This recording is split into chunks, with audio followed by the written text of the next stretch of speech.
Química Básica, professor Éder Almeida. Ligações Químicas 3. Primeira parte, hibridização e arranjo molecular. Bom, gente, a hibridização ela é um fenômeno em que você tem os orbitais atômicos, eles se fundindo, combinando as suas funções de onda e organizando os seus elétrons. Isso permite com que eles construam um orbital novo, chamado orbital híbrido, né? E essa estrutura fica apropriada para ele formar ligações ou orbitais moleculares, né?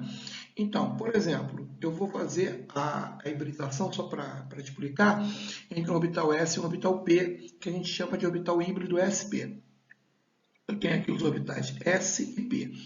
O S na forma esférica e o P na forma de halteres. E esses orbitais eles são do mesmo átomo. Então, o elemento ainda não fez uma combinação química, né? Então, eles se juntam e criam um novo orbital que a gente chama de orbital híbrido SP. Esses orbitais SP normalmente têm uma orientação de 180 graus, que mais adiante eu vou comentar isso. Ok? Bom, agora nós vamos explicar situações de moléculas que têm os tipos de hibridização. É bom lembrar que eu vou falar apenas de hibridização envolvendo orbitais S e orbitais do subnível P. Bom, a hibridação SP ela acontece, por exemplo, no hidreto do berílio. Então, essa molécula existe, tá certo? Mas temos que discutir como ela existe usando o conceito de hibridização. Bom, temos aqui o berílio na sua condição isolada. 1s2, 2s2 é a distribuição, e ele tem o subnível 2p0 com seus orbitais vazios. Aqui estão a camada de valência dele, 2s2, 2p0, o 2s com 2 elétrons, é um orbital que dá estabilidade ao átomo, porque ele está completo, e o 2pz, eles estão vazios. O que acontece? Esse estado, chamado estado fundamental, praticamente o berílio ele não existe nessa condição. Que como ele existe de fato? Então nós vamos discutir o que vai acontecer. Ele vai para um estado ativado, e nesse estado ativado ocorre a passagem do subnível, o elétron do subnível S, para o subnível de maior energia P, já que a energia dele aumentou, como mostra o eixo à sua esquerda. Bom, passamos para o estado ativado. Só que esse estado ativado é de energia muito alta. Isso não daria estabilidade para a molécula de BH2. Como é dada essa estabilidade? Através de um estado de menor energia, que é o estado híbrido, onde os orbitais sp se fundem, formando o orbital híbrido sp. Aí é possível justificar os elétrons do hidrogênio. Tá certo? Isso é possível, então, dizer que esses orbitais sp estão orientados num ângulo de 180 graus, e esse arranjo SP é um arranjo linear, né? Ou seja, gerando uma molécula linear. Bom, o subnível P ele tem 3 orbitais. Usamos um orbital dele na hibridização SP, mas podemos usar 2 orbitais. Criamos então a hibridização sp2. Uma molécula que tem essa característica é o BH3, o hidreto de boro. Bom, aqui está o diagrama de energia e aqui estaria o átomo de boro, que agora tem um elétron no subnível 2p. Então, S2, 2s2, 2p1. A distribuição eletrônica seria da camada de valência, 2 elétrons no 2s, e no conjunto de 3 orbitais, um só. Isso quer dizer que o boro faria uma única ligação. E no BH3, como o hidrogênio faz uma única ligação, o boro precisa fazer 3 ligações. Então, o que acontece de fato? O que acontece de fato é que o boro sai do seu estado fundamental, vai para o seu estado ativado. Ou seja, esse elétron vai para o segundo orbital P, e aí temos o estado ativado. Mas ele é de alta energia. Então, passamos a ter que ter um estado híbrido, um estado mais estável, né? Que agora significa juntar a função de onda do S com as funções de onda do orbital P, dos 2 orbitais. Então, é possível os 3 hidrogênios se combinar e assim teremos esses orbitais orientados, né, como se o boro ficasse no baricentro de um triângulo equilátero, com ângulo, né, de 120 graus. Então teremos um arranjo ou molécula trigonal plana. O último caso de hibridização envolvendo orbitais S e orbitais P, ela é a sp3, que acontece no metano, que é a combinação de carbono com 4 hidrogênios. A princípio, se você pegar o carbono, a distribuição 1s2, 2s2, 2p2, e isolar a camada de valência, você vai ter os dois elétrons do 2s e do 2p, obedecendo a regra de Hund, dois elétrons. Então esse carbono seria bivalente, faria duas ligações. Só que não é verdade, ele faz 4 ligações. Então ele sai do estado fundamental, como já foi explicado antes, e vai para o estado ativado, obedecendo, né, obedecendo a regra de Hund. Então está aqui o estado ativado, que é um estado altamente energético. Dessa forma ele é obrigado a ir para o estado uma situação mais estável, de menor energia, que é o seu estado híbrido, agora é sp3. Permitindo, então, que os 4 hidrogênios possam emparelhar seus elétrons e fazer a ligação, né? Ligações sigma. Temos, então, a seguinte situação, né? São 4 ligações e um ângulo aqui de 109 graus e 5,5 graus, 109 graus e 30 minutos, aproximadamente 28 minutos. É uma molécula de geometria ou arranjo tetraédrico.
Bom, gente, o carbono, ele além da hibridização sp3 do slide anterior, ele também faz a hibridização sp2 e a hibridização sp.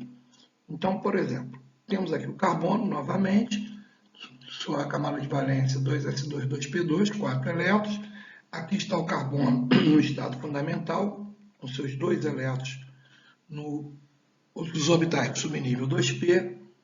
Ele vai para o estado ativado, como foi explicado antes, né, com o terceiro elétron lá no subnível 2p, e aí ele vem para o estado híbrido. No estado híbrido, quando ele faz a hibridização sp2, o que acontece é que um orbital p não é utilizado na hibridização. O que isso provoca? Isso provoca a seguinte situação. Os orbitais híbridos sp2 fazem ligação sigma, e o orbital P faz uma ligação π. Então ele vai formar uma ligação dupla, o que ele não formou no metano da estrutura anterior. Aqui nós temos um exemplo, né, da molécula do formaldeído, do metanal, onde ele faz as 3 sigmas, que são feitas com os orbitais sp2, né, com os híbridos, e a π, que é feita com o orbital sp. O arranjo geométrico, o arranjo molecular, é trigonal plano, 120 graus a ligação. No caso do sp, ele no lugar de combinar dois orbitais P, ele pega um só. Sobram dois orbitais P não híbridos. Então, ele faz duas ligações sigmas e duas ligações π. Isso dá a ele a condição de fazer a seguinte situação. Com duas π's, ele pode fazer a ligação, duas ligações π, então ele vai fazer cada carbono 2 sigma e 2 π, formando uma tripla, por exemplo, do acetileno ou etino, ou como acontece no CO2, que ele faz 2 sigmas e 2 π, mas distribuída entre os átomos de oxigênio. Segunda parte, polaridade das ligações covalentes.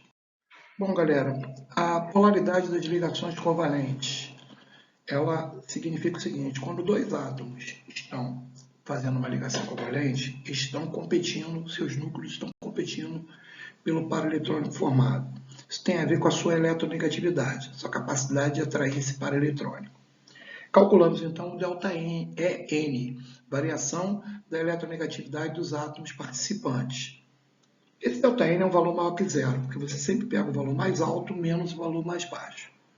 O primeiro modelo seria uma ligação covalente apolar, muito comum em substâncias simples, onde os átomos têm a mesma eletronegatividade. Então, a variação é igual a zero. Temos o exemplo aqui da molécula de cloro, onde a eletronegatividade dos átomos é igual a 3.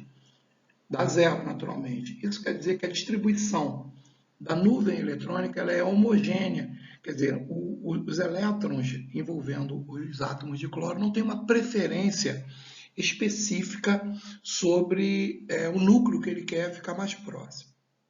Então, podemos dispor o seguinte: se num dado momento um cloro ficar levemente negativo, tiver uma nuvem um pouco maior que o outro, podemos imediatamente, no momento, vamos dizer assim, quase que imediatamente, acontecer o inverso. Então fica esse vai e vem de troca de cargas elétricas. A gente chama isso de formação de dipolo instantâneo. Então o dipolo instantâneo existe em qualquer tipo de ligação, principalmente a apolar, mas não existe na apolar o dipolo permanente. Bom, gente, existe também a ligação covalente polar, quando a variação da eletronegatividade dos átomos é um valor diferente de zero. Então, teremos dipolo permanente. Por exemplo, essa ligação hidrogênio-cloro no HCl. O mais eletronegativo é o cloro. Então, nós vamos ter o par eletrônico se aproximando mais do cloro do que do hidrogênio. Então, nós temos uma nuvem que é uma nuvem distribuída de forma não uniforme, com o cloro sendo a maior, o átomo mais eletronegativo com a nuvem maior. Então, ele adquire permanentemente uma carga negativa e o hidrogênio permanentemente uma carga positiva. Nós falamos aí que formamos um dipolo, dois polos. Esse dipolo é representado por esse vetor, né? Esse vetor se chama vetor momento dipolo ou momento dipolar. Ok? Terceira parte, polaridade das moléculas e geometria molecular.